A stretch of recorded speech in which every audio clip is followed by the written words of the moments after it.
So hello everyone, कैसे हैं आप लोग। चलिए तो अब आ जाइए, आज हम बढ़ते हैं आगे। ठीक है, मैग्नेटिक इफेक्ट ऑफ करंट्स को आगे बढ़ाएंगे हम, कुछ अच्छी सी चीजें देखते हैं। आज देखेंगे force on current carrying conductor. ठीक है, एक बात सुनो, हमने ओस्टेट का लॉ पढ़ा था, ओस्टेट का नियम पढ़ा था, एक्सपेरिमेंट पढ़ा था। तो उसमें उसने क्या किया था कि करंट कैरिंग कंडक्टर था, उसके साइड में कंपास निडिल, कंपास को रख दिया। ठीक है, तो उसकी जो निडिल रहती है कंपास की, वो एक मैग्नेट है। ठीक है, पर वो क्या रहती है, फ्रीली सस्पेंड रहती है। कैसी रहती है, फ्रीली सस्पेंड, मतलब वो कहीं पे भी मोशन कर सकती है according to magnetic field lines. तो करंट कैरिंग कंडक्टर के साइड में उसको रखा। करंट कैरिंग कंडक्टर तो मैग्नेटिक फील्ड लाइन बनाता ही है उसका, तो उसमें और इसकी मैग्नेटिक फील्ड लाइन में इंटरसेक्शन के कारण ये डिफ्लेक्ट हुई थी। कौन, ओस्टेट के एक्सपेरिमेंट में कौन, अपना कंपास का जो निडिल रहती है वो डिफ्लेक्ट होती है। वो इसी कारण डिफ्लेक्ट होती है क्योंकि अगर उसको मैग्नेटिक फील्ड में ले जाओगे आप तो वो डिफ्लेक्ट होगी। मतलब क्या कि करंट कैरिंग कंडक्टर के कारण मैग्नेट में डिफ्लेक्शन आया। बात समझ में आ रही है। मैग्नेट कौन, जो निडिल है, कोई इसकी कंपास की जो निडिल है वो कौन है, मैग्नेट है। चलो बहुत बढ़िया। और जो अपना करंट कैरिंग कंडक्टर कौन है, जो अपना वायर था। चलिए, तो करंट कैरिंग कंडक्टर के कारण उसमें करंट फ्लो हो रहा है, उसके पास ले गए तो उसी के कारण, करंट कैरिंग कंडक्टर के कारण वो जो निडिल थी कंपास की, ठीक है, जो कि मैग्नेट है, तो मैग्नेट में डिफ्लेक्शन आया। ये बात समझ में आ गई। तो क्या इसका उल्टा भी हो सकता है? हाँ, इसका उल्टा भी हो सकता है। कैसे कि एक मैग्नेट के कारण करंट कैरिंग कंडक्टर में डिफ्लेक्शन आ जाए। मैंने क्या बोला, ध्यान रखना ये कि ये करंट कैरिंग कंडक्टर की बात हो रही है। ठीक है, सिर्फ कंडक्टर की बात नहीं हो रही है, याद रखना करंट कैरिंग कंडक्टर होना जरूरी ही है। ठीक है, तो क्या मतलब, दो चीजें हमने पढ़ी। ओस्टेड ने बताया हमको कि करंट कैरिंग कंडक्टर के कारण मैग्नेट पर फोर्स लगता है। फ्रीली सस्पेंडेड मैग्नेट कैसा होना चाहिए, फ्रीली। ठीक है, जिसपे भी फोर्स लग रहा है वो फ्रीली होना चाहिए। ठीक है, जिसपे भी फोर्स लग रहा है वो फ्रीली होना चाहिए। तो देखो, करंट कैरिंग कंडक्टर के कारण मैग्नेट पे फोर्स लगता है क्योंककि वो जो मैग्नेट निडिल रहती है कंपास की, वो फ्रीली सस्पेंडेड रहती है। ठीक है, बहुत बढ़िया। अब ऐसा ही हमारे फैराडे का एक्सपेरिमेंट है, 1821 में हुआ था ये एक्सपेरिमेंट। और इन्होंने क्या बताया कि इन्होंने उल्टा कर दिया उसका, कि अगर मैग्नेटिक फील्ड में हम फ्रीली सस्पेंडेड कंडक्टर को रख दें, ठीक है, freely suspended current carrying conductor को रख दें, तो उस पर भी एक फोर्स लगता है। ये बात को इन्होंने एक्सप्लेन किया और एक्सपेरिमेंट करके प्रूव कर दिया। ठीक है, तो वो हम देख लेते हैं कैसा क्या हो रहा है। देखो, फ्रीली सस्पेंडेड है। फ्रीली सस्पेंडेड मतलब क्या, अब ध्यान से इसको सुनना। ये क्या हुआ, पॉजिटिव टर्मिनल, ये क्या हुआ, नेगेटिव टर्मिनल। ये देखो, पहली बात तो क्या है, करंट फ्लो होना चाहिए। कंडक्टर कौन सा लिया हमने, ये AB, ये हमारा कंडक्टर है। इसको मैं समझा रहा हूं डायग्राम को। ठीक है, AB क्या है, हमारा कंडक्टर है। पहली बात तो करंट फ्लो होना चाहिए। करंट फ्लो होने के लिए आपका सर्किट कंप्लीट होना चाहिए। ये बात मैंने बहुत अच्छे से, तो कभी भी आप ये जानो कि सर्किट अपना कंप्लीट है या नहीं, इलेक्ट्रिसिटी में भी, मैग्नेटिक इफेक्ट ऑफ करंट में भी, और सारी जगह। ठीक है, चलिए तो देखो, पॉजिटिव नेगेटिव, पॉजिटिव से करंट भैया चलेंगे, चलिए भैया चल दिए। ये क्या है सर, ये क्या है, ये कुछ नहीं है, AB जो कंडक्टर है इसको हमें फ्रीली सस्पेंडेड करवाना है। तो फ्रीली सस्पेंड के लिए इस तरीके से ये दिख रहा है, बट यहां पे सर्किट ब्रेक नहीं है, सर्किट कंप्लीट है, करंट को फ्लो होने का पाथ है। चलिए बहुत बढ़िया, तो यहां पे हमारा सर्किट कंप्लीट है और हमारा जो काम था कि एक मुंह तो हमारा फ्रीली सस्पेंडेड हो गया। मतलब अगर ये वायर को पकड़ू और ऐसे हिलाऊं मैं तो हिला सकता हूं क्योंकि यहां से ये फ्रीली सस्पेंडेड है। ठीक है, यहां से अब ये देखो, ये पाथ कंप्लीट है हमारा करंट के लिए। ठीक है, और ये, अबे साला ये क्या है, ये है मर्क्यूरी। क्या है, मर्क्यूरी। क्या, मर्क्यूरी। क्यों मर्क्यूरी क्यों ले ली, क्योंकि देखो, ये वाला मूव भी हमको क्या रखना है, फ्रीली सस्पेंडेड। ठीक है, ये वाला मूव भी हमको फ्रीली सस्पेंडेड रखना है, ये वाला मूव भी हमको फ्रीली सस्पेंडेड रखना है, तभी तो फोर्स लगेगा। क्योंकि हमारा जो ओस्टेट का नियम था उसमें कंडक्टर के साइड में जो हमने कंपास रखा था, कंपास की निडिल एकदम फ्रीली सस्पेंडेड थी, ये कहीं पे भी मोशन कर सकती थी। मतलब करंट कैरिंग कंडक्टर के कारण मैग्नेट पे फोर्स लगेगा, पर कब लगेगा, जब वो फ्रीली सस्पेंड होगी। तो यहां यहां पे भी वही है कि मैग्नेटिक फील्ड के कारण करंट कैरिंग कंडक्टर पर फोर्स लगेगा, पर कब लगेगा? जब वो फ्रीली सस्पेंडेड होगा। तो इसके दो मुंह हैं, तो ये और ये दोनों ही फ्रीली सस्पेंडेड होना जरूरी है। तो देखो ये ए पॉइंट पे आप सेटिस्फाई हो कि फ्रीली सस्पेंडेड है और हमारा सर्किट भी कंप्लीट है, ठीक है। अब यहां देखते हैं, अब जो बी पॉइंट है यहां पे अगर हम ये वायर को डायरेक्ट यहां जोड़ देते तो क्या वो फ्रीली सस्पेंड होता? नहीं होता, ठीक है। तो इसलिए हमने ये वायर की जगह यहां पे हमने ब्रेक किया, ये हमारा ए बी यहां पे कंप्लीट हो रहा है और उसके बाद हमने मरक्यूरी लगाई।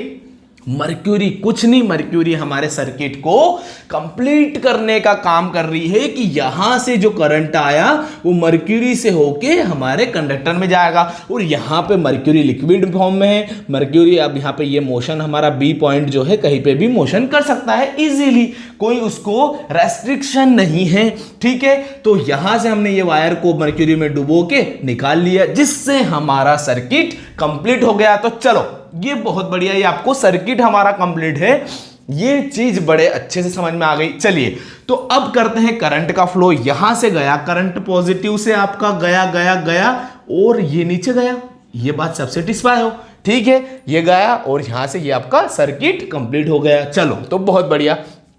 अब हमने क्या करा, सर्किट आपका कंप्लीट है। अब हमने देखा, हमको पता है ये हुआ मैग्नेट, ये हुआ मैग्नेट, मैग्नेट का नॉर्थ पोल, मैग्नेट का साउथ पोल, सेटिस्फाई। मैग्नेट का नॉर्थ पोल, मैग्नेट का साउथ पोल, समझ में आ गया। चलिए तो ये नॉर्थ और ये साउथ, तो नॉर्थ से लाइंस निकलेगी मैग्नेटिक फील्ड लाइंस, तो मैग्नेटिक फील्ड लाइंस निकलती है नॉर्थ से साउथ की ओर, ठीक है। अब आपका जो करंट जा रहा है ऐसा, कैसा जा रहा है? नीचे। मतलब क्या, इसको समझो कि ये हमारी डायरेक्शन रहती है ईस्ट वेस्ट नॉर्थ साउथ से लेते हैं हम इसको, ईस्ट वेस्ट नॉर्थ साउथ। अब ईस्ट वेस्ट से ईस्ट में जा रही है आपकी मैग्नेटिक फील्ड लाइन, ठीक है। नॉर्थ से साउथ में जा रहा है आपका कौन? करंट। तो फोर्स कहां लगेगा? फोर्स लगेगा या तो परपेंडिकुलर अपवर्ड या परपेंडिकुलर डाउनवर्ड, क्योंकि ये नियम है, ये चीज ये फिक्स है कि जो हमारा फोर्स लगेगा, जो हमारी फोर्स की डायरेक्शन आएगी करंट कैरिंग कंडक्टर पर, वो परपेंडिकुलर होगी मैग्नेटिक फील्ड लाइन और करंट की डायरेक्शन के। बात समझ में आ रही?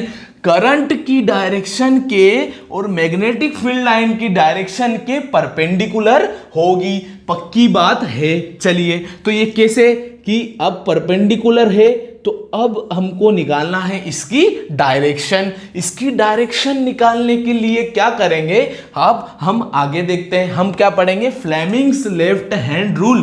फ्लेमिंग ने एक लेफ्ट हैंड रूल दिया जिससे कि हम करंट कैरिंग कंडक्टर पर किस डायरेक्शन में फोर्स लग रहा है या डायरेक्शन ऑफ फोर्स पता लगा सकते हैं। तो चलिए अब चलते हैं, आगे बढ़ते हैं। फ्लेमिंग्स लेफ्ट हैंड रूल की मदद से हम पता लगाते हैं कि परपेंडिकुलर तो लग रहा, हमको इतना पता चल गया कि मैग्नेटिक फील्ड लाइन और करंट की डायरेक्शन के परपेंडिकुलर लगता है, पर इनवर्ड लग रहा है या आउटवर्ड लग रहा है, ये पता लगाना है। तो चलिए बढ़ते हैं, तो देखते हैं फ्लेमिंग्स लेफ्ट हैंड रूल। देखो फ्लेमिंग्स लेफ्ट हैंड रूल क्या बोलता है ये देखते हैं। पहली बात तो अपने उल्टे हाथ पर ध्यान देना शुरू करो, क्योंकि हम उल्टे हाथ का इस्तेमाल करने वाले हैं, क्योंकि लेफ्ट हैंड रूल है किसका? फ्लेमिंग का। Fleming's left hand rule. चलिए तो फ्लेमिंग का लेफ्ट हैंड आपने उठाया और उसने बोला है कि इंडेक्स फिंगर, इंडेक्स मींस ये वाली इंडेक्स फिंगर पे मैग्नेटिक फील्ड लाइन होगी। मिडिल फिंगर कौन सी? ये वाली। कौन सी? ये वाली, ठीक है। तो ये हुआ मिडिल फिंगर जिसपे करंट की डायरेक्शन होगी, और थंब जहां पे हमको फोर्स जो लगेगा करंट कैरिंग कंडक्टर पर वो किस डायरेक्शन में लगेगा ये बताएगा हमको थंब। सेकेंड चीज, हमको फेराडे जी बोल गए हैं कि परपेंडिकुलर डायरेक्शन रहेगी किसकी? मैग्नेटिक फील्ड लाइन और करंट से परपेंडिकुलर डायरेक्शन में रहेगा कौन? जहां पर हमको फोर्स की डायरेक्शन मिलेगी वो डायरेक्शन परपेंडिकुलर होगी। तो परपेंडिकुलर मतलब क्या? ये तीनों, ये तो परपेंडिकुलर है ही, और जो फोर्स डायरेक्शन रहेगी वही परपेंडिकुलर मिलेगी। मतलब क्या कि तीनों ही परपेंडिकुलर होना, मतलब तीनों को ऐसा एडजस्ट कर लो कि तीनों 90 डिग्री एंगल बनाए। 90 सेटिस्फाई, 90 सेटिस्फाई, और इन दोनों को भी देख लो, ये आउटर आपकी तरफ आ रही है, ये ऊपर जा रही है, मतलब क्या कि ये y axis positive y axis, ये z एक्सिस, तो बोथ आर परपेंडिकुलर। इस बात से आप सहमत हो, सेटिस्फाई हो? ओके, सो तीनों को हमने इस पोजीशन में रखा, इस पोजीशन में, तो वो क्या हुआ, ये हुआ हमारा परपेंडिकुलर, तीनों की डायरेक्शन परपेंडिकुलर हो गई। चलिए, तो अब हम हाथ को इस तरीके से एडजस्ट करेंगे कि हमको मिलेगी कौन, फोर्स की डायरेक्शन। तो क्या है, देखो हमको दो डायरेक्शंस पता है, किसकी किसकी, ये नोन है हमको, ठीक है, हमको पता है कि always magnetic field line north से साउथ जाती है, तो जाती है, तो हमने लाइंस बना दी, मतलब नॉर्थ से साउथ ही रहेगी उसकी डायरेक्शन, ठीक है, किससे, मतलब ये मैग्नेट के नॉर्थ से साउथ रहेगी, बाकी हम इसको एडजस्ट करेंगे, ठीक है। जिस डायरेक्शन में मैग्नेटिक फील्ड लाइन रहेगी उसमें इंडेक्स फिंगर को हम रखेंगे, क्योंकि हमने यहाँ पे पढ़ा है। चलिए, करंट की डायरेक्शन आपको पता ही है कि ऊपर से नीचे जा रही है, तो चलो रखते हैं इसको हम, ये हुई हमारी मैग्नेटिक फील्ड लाइन की डायरेक्शन, ये हुई हमारी करंट की डायरेक्शन, इसको भी खोल दो, तो ये हुई हमारी करंट की डायरेक्शन, ये हुई मैग्नेटिक फील्ड की डायरेक्शन, एंड इट इज, ये हुआ हमारा फोर्स का डायरेक्शन, ये हुई जो कि आउटवर्ड आ रहा है, आपकी तरफ स्क्रीन की ओर आ रहा है, मतलब क्या, फोर्स क्या बाहर की ओर लग रहा है, यस, फोर्स थोड़ा सा ये है ना, ये दिख नहीं रहा है, 3D में सोचो इसको, 3D में मतलब ये बाहर खींचा है मैंने, बाहर आपकी तरफ, किसकी तरफ आ रहा है, ये यहाँ पे लिख देता हूं मैं, आउटवर्ड, ठीक है, आउटवर्ड किधर लग रहा है, फोर्स आउटवर्ड लग रहा है, बात समझ में आई, ठीक है। यहां एक्सपेरिमेंट में क्या होगा, एक बार करंट फ्लो हुआ, ये आउटवर्ड हुआ, मतलब क्या, ये मर्क्यूरी से बाहर हुआ, मतलब सर्किट ब्रेक, सर्किट ब्रेक मतलब करंट का फ्लो ब्रेक, तो ये वापस फ्रीली सस्पेंडेड है, यहां पे सिर्फ जुड़ा हुआ है, फ्रीली ये घूमता रहता है, आगे आएगा, ठीक है, जैसे फिर सर्किट ये बाहर हुआ मर्क्यूरी से कि सर्किट हमारा सर्किट ब्रेक हो गया, सर्किट ब्रेक होने करंट का फ्लो बंद हो जाएगा, और करंट का फ्लो बंद हुआ, वैसे ही ये वापस जाएगा वहां पे, वापस करंट फ्लो हुआ, वापस ये मैग्नेटिक फील्ड लाइन और करंट कैरिंग कंडक्टर, फोर्स लगा, वापस बाहर आया, वापस चला गया। इस तरीके से एक्सपेरिमेंट में पता चल रहा था कि यस, इस पे फोर्स लग रहा है, ठीक है, बात समझ में आ गई आपको। Magnetic field line, magnetic force की डायरेक्शन भी पता चल गई, ठीक है, जो फोर्स लग रहा है करंट कैरिंग कंडक्टर पर, उसका डायरेक्शन आपको पता चल गया, जो कि आउटवर्ड है, ठीक है। तो चलिए अब हम आगे देखते हैं। देखो, पहली बात तो वो नेगेटिवली चार्ज स्ट्रीम बोल दे, अगर कौन सी बोल दे, नेगेटिवली, क्वेश्चन की बात कर रहा हूं मैं, क्वेश्चन में ऐसा बोल देता है वो कि देखो वायर है, समझना इस बात को, वायर है, वायर में हमने पढ़ा था कि इलेक्ट्रॉन्स नेगेटिव से पॉजिटिव जाते हैं और करंट पॉजिटिव से नेगेटिव जाते हैं, मतलब करंट अगर ऊपर से आ रहा है तो इलेक्ट्रॉन किधर जाएंगे, नीचे से ऊपर जाएंगे।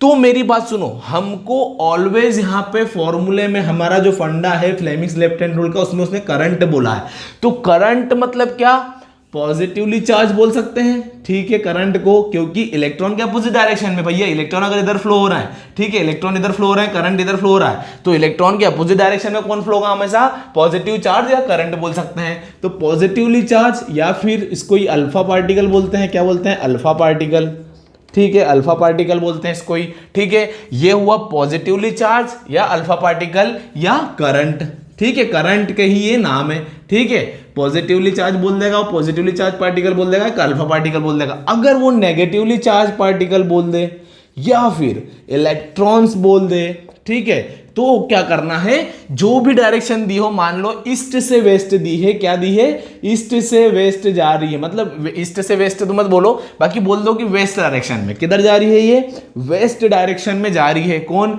इलेक्ट्रॉन्स या नेगेटिवली चार्ज पार्टिकल की स्ट्रीम किधर मूव कर रही है, वेस्ट डायरेक्शन में कर रही है। तो हमको क्या पता लगेगा इससे, इसका उल्टा डायरेक्शन क्या होगा, हमारा करंट की डायरेक्शन होगी, मतलब क्या, वेस्ट में अगर ये फ्लो हो रही है तो ईस्ट में हमारा करंट फ्लो होगा, ईस्ट में कौन फ्लो होगा, करंट होगा। ये बेसिक सी बात है, ये चीज आपको समझ में आ रही है, बस इनका नाम याद रखना है कि करंट मतलब पॉजिटिवली चार्ज पार्टिकल, और अल्फा पार्टिकल भी वही होता है, और नेगेटिवली चार्ज पार्टिकल और इलेक्ट्रॉन्स, इनका स्ट्रीम अगर फ्लो होगा, मतलब क्या होता है, करंट मतलब क्या, हमारा फ्लो, एक स्ट्रीम का फ्लो। पर हमने क्या पढ़ा है कि करंट की अपोजिट डायरेक्शन में इलेक्ट्रॉन्स का फ्लो होता है, ठीक है, यहां से हमको पता चला कि डायरेक्शंस आर अपोजिट, ठीक है, टू ईच अदर, ठीक है, अपोजिट डायरेक्शन में रहता है। तो करंट को हम क्या क्या बोल सकते हैं, पॉजिटिवली चार्ज पार्टिकल या अल्फा पार्टिकल, ठीक है। तो इनकी डायरेक्शन जो रहेगी नेगेटिवली चार्ज पार्टिकल और इलेक्ट्रॉन्स से अपोजिट डायरेक्शन में रहेगी, इस बात को आपको ध्यान रखना है और उसी से आपको यहां पे निर्णय लेना है कि अगर वेस्ट डायरेक्शन में इलेक्ट्रॉन की स्ट्रीम या नेगेटिवली चार्ज की स्ट्रीम अगर वेस्ट डायरेक्शन में जा रही है तो हमारा करंट ईस्ट डायरेक्शन में जाएगा। तो ये बात से आपको सेटिस्फाई रहना है, ठीक है। और डायरेक्ट अगर वो बोल दे कि पॉजिटिवली चार्ज पार्टिकल वेस्ट में जा रहे हैं, मतलब करंट भी वेस्ट में फ्लो हो रहा है, ये बात से भी आपको सेटिस्फाई रहना है। अगर वो बोल दे कि अल्फा पार्टिकल किधर जा रहे हैं, ईस्ट में जा रहे हैं, अल्फा पार्टिकल ईस्ट डायरेक्शन में जा रहे हैं, तो इस डायरेक्शन में ही हमारा करंट का फ्लो भी हो रहा है, ठीक है। बस आपको वो उलझाने के लिए ये चीजें लिख देगा बजाय करंट के, ठीक है। तो उसको अपने को पोपलू बनाना है, अपने को उसको निपटाना है और अपन आगे बढ़ेंगे और हम जीतेंगे। चलिए, तो ये हुई हमारी फ्लेमिंग्स लेफ्ट हैंड रूल का यूज वगैरह वगैरह सब। अब हम आगे बढ़ते हैं, ठीक है। ये नोट के हिसाब से लिख लेना, ठीक है। नोट एक तरीके से, ठीक है, कि ये ऐसा यूज करना है। चलिए, तो अब आगे बढ़ते हैं। चलिए, तो अब हम बात करेंगे मोटर के ऊपर। इलेक्ट्रिक मोटर देखो, मैंने आपको पहले ही बोला था कि हम अलग अलग प्रकार से एप्लीकेशंस देखेंगे। कैसे कि हम जो ये फोर्स देखा, हमने शुरुआत कहां से करी कि भैया मैग्नेटिक इफेक्ट भी होता करंट का। फिर मैग्नेटिक इफेक्ट हमने देखा कि करंट कैरिंग कंडक्टर का, तो भैया करंट कैरिंग कंडक्टर लिया हमने, उसके साइड में एक कंपास रखा ओस्टेट के टाइम पे, ठीक है, ओस्टेट ने रखा था, ठीक है, जिससे ओस्टेट को पता चला कि हाँ डिफ्लेक्शन होता है अगर फ्री सस्पेंडेड मैग्नेट है तो हमने फिर अपने फैराडे दादा ने उसका उल्टा कर दिया। उसका उल्टा करने का मतलब क्या हुआ कि क्या मैग्नेटिक फील्ड में अगर हम करंट कैरिंग कंडक्टर रखेंगे तो फ्रीली सस्पेंडेड अगर रख दिया हमने, तो क्या करंट कैरिंग कंडक्टर पर भी फोर्स लगेगा? तो जी हाँ लगेगा, उन्होंने ये प्रूफ कर दिया। तो ये चीजें हो क्यों रही है?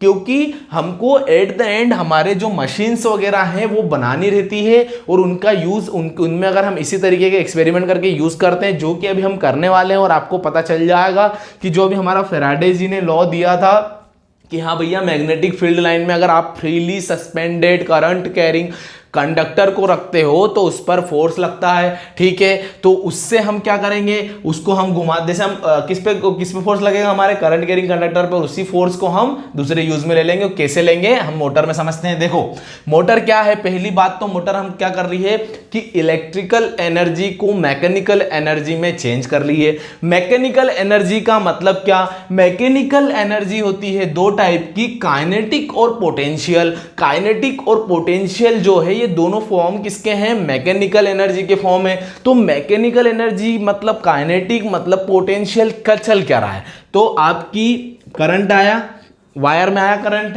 वायर में करंट आया, आपने राइट साइड मैग्नेट लगाया, वो वायर घुमा, ठीक है। वायर मतलब आर्मेचर पूरा ऐसा, मतलब ऐसा वायर है, ठीक है, एकदम कड़क है, उसके ऊपर वो कमर्शियल लेवल पे अलग होता है। अभी सिर्फ मैं आपको समझा रहा हूं।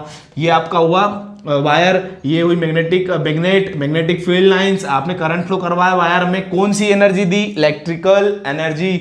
और वो मैग्नेटिक फील्ड लाइन में फोर्स लगेगा, वो आपको पता ही है, फ्लेमिंग्स लेफ्ट हैंड रूल के थ्रू उसने फोर्स लगा डायरेक्शन में, ठीक है। और हमने यहाँ पे जो ये घुमा, इससे हमने क्या जोड़ दिया कि एक हमने शाफ्ट जोड़ दी, शाफ्ट भी घूमी, ठीक है, वो सब देखने वाले आगे। शाफ्ट भी घूमी, मैं आपको एक बेसिक फॉर्मेट बता रहा हूँ। शाफ्ट घूमी तो क्या बना? शाफ्ट के घूमने पे रोटेशनल एनर्जी आई। रोटेशनल एनर्जी मतलब कौन सी? Kinetic energy. रोटेशनल एनर्जी मतलब काइनेटिक एनर्जी। काइनेटिक एनर्जी आई, काइनेटिक एनर्जी से हमने क्या किया? काइनेटिक एनर्जी आई, ठीक है। काइनेटिक एनर्जी से हमने एक पंप लगा दिया और वो पंप ने क्या किया?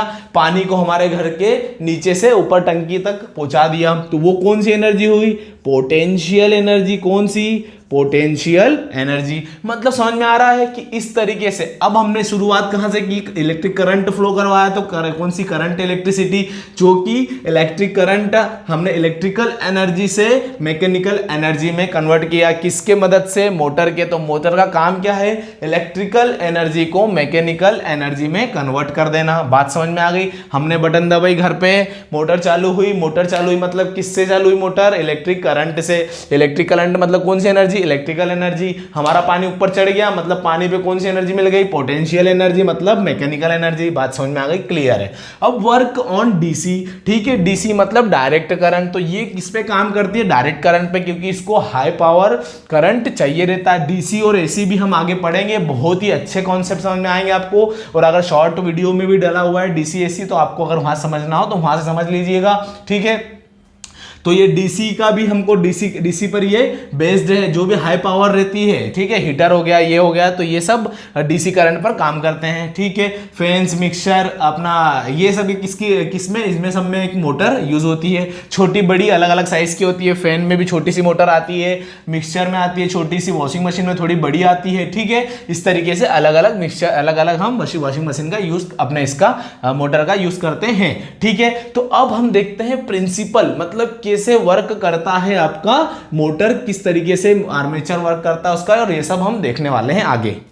अब हम देख लेते हैं मोटर के अंदर क्या हो रहा है, एक्चुअली ये बन कैसे रही है, प्रिंसिपल क्या लग रहा है इस पे। देखो क्या लग रहा है प्रिंसिपल, जनरल सी बात है, ये ली हमने इलेक्ट्रिकल एनर्जी, ये सेल बैटरी है हमारी, बैटरी से हमारा करंट फ्लो हो रहा है किसमें, वायर में। ये पूरा आर्मेचर बोलते हैं, जो एबीसीडी है ना, ये एक आर्मेचर है, ठीक है, शेप को आर्मेचर कहा जाता है, ठीक है। तो ये करंट फ्लो हुआ ए से बी, ये पूरा सर्किट कंप्लीट है, ठीक है। ये सिर्फ सब समझाऊंगा मैं कि क्या हो रहा है, ये क्या है, ठीक है, ये कंप्लीट है। चलिए अब मेरे को एक बात बताओ, ये हुई मैग्नेटिक फील्ड लाइन, कहां से, नॉर्थ से साउथ, ठीक है। करंट कैरिंग कंडक्टर है जो कि फ्रीली सस्पेंडेड होना चाहिए कि नहीं। करंट कैरिंग, हमारा क्या लॉ था कि भैया, हमारा जो नियम था कि मैग्नेटिक फील्ड में करंट कैरिंग कंडक्टर पर फोर्स तो लगेगा, पर कब लगेगा, जब वो फ्रीली सस्पेंडेड होगा। तो फ्रीली सस्पेंडेड होना चाहिए कि नहीं इसको, तो इसलिए यहां पे ये मजकमारी करी गई है। चलो देखते हैं ये मजकमारी क्या है। पहली बात तो इसको हम कहते हैं कम्यूटेटर, किसको, ये सी टाइप में बना हुआ ना, सी से याद रखना, कम्यूटेटर, ये ठीक है। या फिर ये एक रिंग थी जो कि स्प्लिट हो गई, जो कि स्प्लिट अप हो गई दो पार्ट्स में, या फिर इसको हम बोलते हैं स्प्लिट रिंग्स। क्या बोलते हैं, स्प्लिट रिंग्स या फिर कम्यूटेटर, ठीक है, कम्यूटेटर, ठीक है, ठीक है, या फिर स्प्लिट रिंग, ठीक। चलिए अब आगे देखते हैं, ये बच्चों वाली चीजें, ये तो आपको याद हो ही गई होगी अभी से। सी मतलब कम्यूटेटर, या फिर एक रिंग पूरी बनी हुई थी, एक रिंग, अब वो टूट गई है तो स्प्लिट हो गई है, स्प्लिट रिंग बोल देना। तो आगे हमने यहां पर ये क्या है, ये है कार्बन ब्रशेस। क्या है, कार्बन ब्रशेस। देखो पहली बात, कार्बन ब्रशेस, और जो कार्बन ब्रश है ये भी कार्बन ब्रश है, ठीक है। तो कार्बन ब्रश जो है उससे ये जो रिंग है, हमको कार्बन ब्रश का कोई काम नहीं था, कोई काम कार्बन ब्रश का था नहीं। हमको क्या काम था कि हमारा ये वायर डायरेक्ट ऐसे जुड़ा हुआ था, ये वायर जो जा रहा है ये वायर से साथ जुड़ा हुआ था, पर हमको चाहिए था इसको फ्रीली सस्पेंडेड। तो फ्रीली सस्पेंडेड करवाने के लिए क्या करेंगे, यहां पे हमने क्या लगाया, एक रिंग लगाई। अब रिंग लगाई तो रिंग के साथ ऐसी चीज लगाओ जो कि इससे जुड़ी रहे, कार्बन ब्रश जो है वो इससे जुड़ी रहे, ताकि सर्किट हमारा जो करंट का फ्लो है वो ना रुके, ठीक है। तो ये कार्बन ब्रश को हमने इस पे जोड़ दिया, मतलब इस पे जुड़ी, इस पे फिक्स्ड है, मतलब ये क्या है, मोटर है। ये क्या है, मोटर है। मोटर पर कार्बन ब्रश फिक्स रहता है, और जो ये स्प्लिट रिंग रहती है ये फ्री रहती है, फ्री टू मूव। तो मतलब ये फ्री कर जाएगी, मतलब अगर फोर्स लगा तो ये घूम के ऐसा जाएगा, ये घूम के नीचे से आएगा, ठीक है। मतलब ये ऐसा मूव करेगा, ऐसा, कैसा, ऐसा, इसको ऊपर उठा लो, ऐसा, ठीक है, समझ में आ रही बात, ठीक है। तो ये क्या है, हमारा split ring free to move है, ये फ्रीली मूव कर सकती है। और ये कार्बन ब्रशेस जो है ये मोटर के बेस पे फिक्स्ड रहती है। किस पे फिक्स्ड रहती है, मोटर के बेस पे।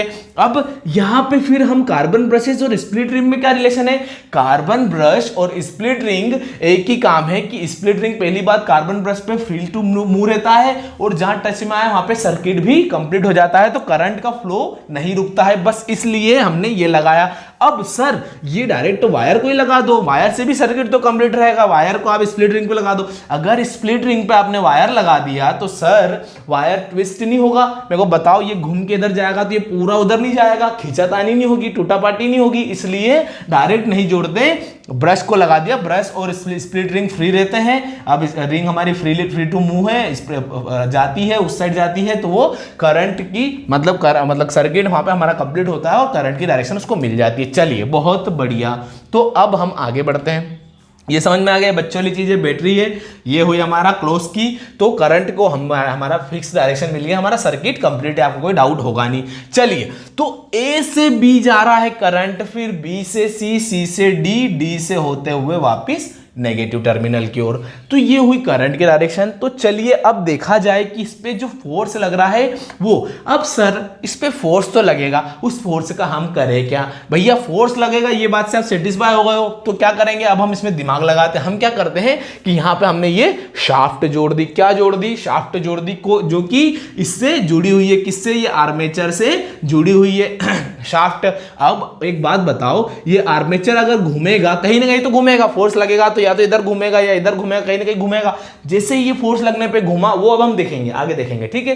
फोर्स लगने पे ये घुमा, वैसे हमारी शाफ्ट भी घूमेगी, या तो क्लॉकवाइज या एंटी क्लॉकवाइज। और शाफ्ट घूमेगी तो क्या हम पंप को जोड़ के पानी ऊपर चढ़ा लें? यही तो मोटर है, ठीक है, बात समझ में आ गई है। तो क्या हो रहा है, ये इलेक्ट्रिसिटी से इलेक्ट्रिकल एनर्जी ली, इलेक्ट्रिकल एनर्जी के आने के कारण मैग्नेटिक फील्ड में फिर लगा फोर्स, और फोर्स लगने के कारण हमारी शाफ्ट घूमी, और शाफ्ट से हमने जनरेट की मैकेनिकल एनर्जी। शाफ्ट के घूमने से हमको क्या मिली? Mechanical energy. मतलब मोटर का काम सिद्ध हुआ कि इलेक्ट्रिकल एनर्जी को मैकेनिकल एनर्जी में कन्वर्ट करती है कौन? Electric motor. चलो बहुत बढ़िया। अब देखते हैं डायरेक्शन ऑफ फोर्स किस तरफ ये घूमेगा। तो देखो, ये हुआ आपका left hand. Left hand rule लगेगा भैया, जब जब मैग्नेटिक फील्ड लाइन में करंट कैरिंग कंडक्टर पर फोर्स लगेगा तो उसको लगेगी उल्टे हाथ की। और उल्टे हाथ की मतलब उल्टे हाथ से हमको फ्लेमिंग का उल्टा हाथ लगाएंगे, लेफ्ट हैंड रूल लगाएंगे, फ्लेमिंग्स लेफ्ट हैंड रूल, और उससे हम पता लगाएंगे डायरेक्शन ऑफ फोर्स। चलिए, तो ये हुई आपकी मैग्नेटिक फील्ड लाइन, मतलब इंडेक्स फिंगर। इंडेक्स फिंगर कैसी है? ऐसी है। इसको हम थोड़ा सा खड़ा कर देते हैं, ठीक है, ऐसा, ठीक है, समझने के लिए। ये हुई आपकी index finger magnetic field line की डायरेक्शन, ये हुई आपकी करंट की डायरेक्शन, ये हुआ आपका फोर्स की डायरेक्शन। तो चलिए, ये हुई मैग्नेटिक फील्ड की डायरेक्शन, ये हुई आपकी करंट की डायरेक्शन, किधर है? ऊपर है। तो ये मैग्नेटिक फील्ड लाइन, ये करंट, तो फोर्स किधर लगेगा? इनवर्ड, मतलब स्क्रीन के अंदर, ठीक है। अंदर मतलब यहां पे ये वाले वायर की बात कर रहे हैं। कौन से वायर की? ए बी वायर की बात कर रहे हैं। तो इसमें कैसा फोर्स लगेगा? डाउनवर्ड। कैसा लगेगा? डाउनवर्ड या इनवर्ड बोल सकते हो इसको, ठीक है। इनवर्ड फोर्स लग गया इस पे, बात समझ में आ गई। चलो भैया, अब देखा जाए इसको थोड़ा सा, देखो इनवर्ड वाले को हम डॉटेड बनाएंगे, ठीक है। कैसा बनाएंगे? डॉट डॉट, जिससे हमको उलझन ना हो। चलिए ठीक है, आप तो समझ जाओगे, मेरे को थोड़ी उलझन हो जाती है कि नहीं। अब आ जाते हैं हम इस पे। चलिए, तो सी डी की बात कर ली जाए, डायरेक्शन ऑफ करंट पे ध्यान देना जरूरी है। चलिए, ये हुई आपकी मैग्नेटिक फील्ड लाइन, ये हुआ आपका करंट की डायरेक्शन, और फोर्स किधर? आउटवर्ड, आउटवर्ड स्क्रीन की ओर। तो चलिए, ये हुआ स्क्रीन की ओर फोर्स, किस पर? सीडी पर। तो बात समझ में आ रही है क्या? इस पर लग रहा है नीचे, इस पे लग रहा है ऊपर, मतलब ऐसा घूमेगा क्या? ऐसा घूमेगा क्या? ऐसा घूमेगा क्या? ऐसा घूमेगा क्या? ऐसा घूमेगा क्या? ऐसा ऐसा ऐसा, मतलब हमारी जो शाफ्ट रहती है वो कैसी घूम रही है? Anti clock wise. कैसी घूम रही है? Anti clock wise. इतना समझ में आ गया होगा, ठीक है, बात समझ में आ रही है। मतलब मोटर पे हम बात कर रहे हैं कि पहली बात तो हमने ये स्प्लिट रिंग्स को एक्सप्लेन कर दिया, कार्बन ब्रशेस को एक्सप्लेन कर दिया, उसके बाद हमने बैटरी एक्सप्लेन कर देंगे, क्लोज की एक्सप्लेन कर देंगे। उसके बाद ये आर्मेचर पे बात करेंगे कि पहले हम ए बी की बात करेंगे, फिर हम सी डी की बात करेंगे, ठीक है। दोनों की बात करी हमने, दोनों पे फोर्स की डायरेक्शन देखी, तो हमको पता चला कि हाँ भैया ये फोर्स लग रहा है और ये घूम रहा है। इतने पे हम सेटिस्फाई नहीं होंगे, क्योंकि हमको करना है आईआईटी की तैयारी। तो हमारा डाउट तो आना बनता है कि सर बीसी का क्या, सर एडी का क्या। तो इन चीजों पे क्या हो रहा है, देखो फोर्स का एक फॉर्मूला होता है IBL sin थीटा, या फिर उसको बिल साइन थीटा भी बोला जाता है, ठीक है, बिल साइन थीटा, ठीक है। फोर्स, ठीक है, जब भी मैग्नेटिक फील्ड में फोर्स लगता है वो, तो क्या है कि रुक जाओ, ये बात है आगे की। बस मैं आपको यहाँ पे ये बताना चाह रहा हूं कि ये मैग्नेटिक फील्ड लाइन की डायरेक्शन, ये मैग्नेटिक फील्ड लाइन की डायरेक्शन और यही करंट की डायरेक्शन। किसकी डायरेक्शन? करंट की डायरेक्शन, BC की बात करें तो direction of magnetic field line and current both are same and the value of angle is zero, it is parallel, तो जीरो हो जाएगा। ठीक है, तो एंगल दोनों में जीरो आ गया, मतलब क्या? साइन जीरो मतलब जीरो, तो ये कितना हो जाएगा? जीरो हो जाता है। ठीक है, इसीलिए यही केस यहां भी बनता है और यहां पे भी, यहां पे 180 आ जाएगा, तो साइन 180 भी क्या होता है? जीरो होता है। क्या होता है? जीरो होता है। ठीक है, तो ये होता है फंडा, इसलिए यहाँ पे हम उसको यूज नहीं करते। और ये आपका डिराइव होगा, ये आगे हो जाएगा, अभी इसमें उलझने की जरूरत नहीं है, बस मैं आपको बता रहा हूँ। ठीक है, डायरेक्ट बता दिया। चलिए, तो ये हुआ, हम सेटिस्फाई होगा कि कैसे काम होता है, क्या होता है, क्या नहीं होता है। ठीक है, बात समझ में आ गई। चलो, तो सर एक राउंड तो हो गया, मतलब एक राउंड मतलब कितना कि ये नीचे गया, ये ऊपर गया, ये घूम के इस आ गया, मतलब कितना घुमा? ये 180 डिग्री। कितना घुमा? 180 डिग्री। कितना? 180 डिग्री। ये बात ध्यान से सुनना। ठीक है, अब 180 डिग्री घूमने के बाद सर क्या हो रहा है? इसमें डायरेक्शन ऑफ करंट नीचे, तो ये जब CD उठ के यहां जाएगा, AB उठ के यहां पे आ जाएगा, तो CD पे अब डायरेक्शन ऑफ करंट किधर आ गई? नीचे की ओर आ गई। चलिए भैया, तो CD पे करंट की डायरेक्शन अगर नीचे की ओर आ गई, तो हमारा जो कम्यूटेटर है, हमारा जो स्प्लिट रिंग है, ये डायरेक्शन ऑफ करंट को चेंज करता है। क्या चेंज करता है? डायरेक्शन ऑफ करंट को ये चेंज करता है। ठीक है, इसका काम ये है। ठीक है, आप ये समझ में आया कि कम्यूटेटर पहली बात तो फ्री टू मूव करता है इसके साथ। ठीक है, और काम क्या है कम्यूटेटर का? डायरेक्शन ऑफ करंट को चेंज करने का। तो जब कम्यूटेटर इधर घूम के जाएगा, यहां पे आएगा जैसे, तो यहां से पॉजिटिव से हमारा निकलेगा क्या? करंट निकलेगा। ठीक है, इसकी ये अगर CD यहां पे जाएगी, तो CD का क्या रहेगा? नीचे डाउनवर्ड रहेगा। CD की डायरेक्शन किधर है? CD में करंट की डायरेक्शन नीचे की ओर है, तो कम्यूटेटर हमारा इसको चेंज करके कैसे करेगा? कि ऊपर की ओर। क्यों? क्योंकि पॉजिटिव से ही करंट तो हमेशा निकलेगा, और यहां पे जो भी साइड आएगी उसको क्या करना पड़ेगा? अपवर्ड करंट को फ्लो करवाना ही पड़ेगा। तो ऐसे में तो लड़ भिड़ देते ही, अगर यहाँ पे कम्यूटेटर नहीं लगाते, तो कम्यूटेटर का काम क्या है कि करंट को रिवर्स डायरेक्शन में चेंज कर देना, करंट की डायरेक्शन को चेंज कर देना। ठीक है, तो CD जब इधर जाएगा, तो उसमें जो डाउनवर्ड डायरेक्शन रहेगी करंट की, वो अपवर्ड हो जाएगी, और हमारा सर्किट वापस से यहाँ पे CD आया, अपवर्ड आया, उसमें फोर्स नीचे लगा। यहाँ पे हमारा AB था, AB में भी हम वैसे स्प्लिट रिंग जो है, फिर कम्यूटेटर से हम उसको चेंज करके नीचे की ओर कर देंगे डायरेक्शन को, क्योंकि इसमें भी ऊपर की ओर डायरेक्शन है। जब यहाँ पे आएगा तो ऊपर की ओर नहीं रहेगी, उसको चेंज करके नीचे की ओर कर देगी कौन? कम्यूटेटर। और हमारा वापस से इसको ऊपर फोर्स लगेगा, इसमें नीचे फोर्स लगेगा, और ऐसे ये फोर्स लगते चले जाएंगे, और हमारा जो शाफ्ट जो हमारी है वो घूमती चली जाएगी, जिसके कारण हमको मैकेनिकल एनर्जी मिलती चली जाएगी। तो ये हुआ हमारा मोटर का प्रिंसिपल। मोटर किस तरीके से काम करती है, ये चीज हमने देखी। ठीक है, तो ये आपको पहला एप्लीकेशन बता दिया मैंने। ठीक है, कि भैया मोटर में यूज लेते हैं। ठीक है, जो मैग्नेटिक इफेक्ट ऑफ करंट है, इसका कैसे लेते हैं ये हमने देख लिया था। ओस्टेड लॉ देखा था, ओस्टेड का नियम देखा था, उसके बाद हमारा फैराडे का एक्सपेरिमेंट देख लिया, उसके बाद हम सेटिस्फाई होके यहाँ आए, और यहाँ भी हम सेटिस्फाई थे कि यस, इसमें होता है ऐसा। अगर करंट कैरिंग कंडक्टर को रखेंगे तो होता है। क्यों होता है? क्योंकि करंट कैरिंग कंडक्टर को अब अगर यहाँ पे रखा आपने, ठीक है, तो वो क्या होगा? उसमें अपना मैग्नेटिक फील्ड फोर्स के कारण वो घूमने लगेगा। ठीक है, ये बात सब सेटिस्फाई होगा। तो चलिए अब बढ़ते हैं आगे। ओके, सो आज तक के लिए इतना ही। अगर आपको पसंद आ रहे हैं, अच्छे लग रहे हैं वीडियोस, समझ में आ रहा है कॉन्सेप्ट, तो like share and subscribe. Thank you so much. मिलते हैं अगले लेक्चर में, अगले वीडियो में। इसी पर हम 2-4 न्यूमेरिकल करके हमारा इलेक्ट्रिक मोटर को हम कल एंड कर देंगे, और कोई से कंसेप्ट रहेंगे इसमें तो और समझा दूंगा मैं। ठीक है, थैंक यू सो मच।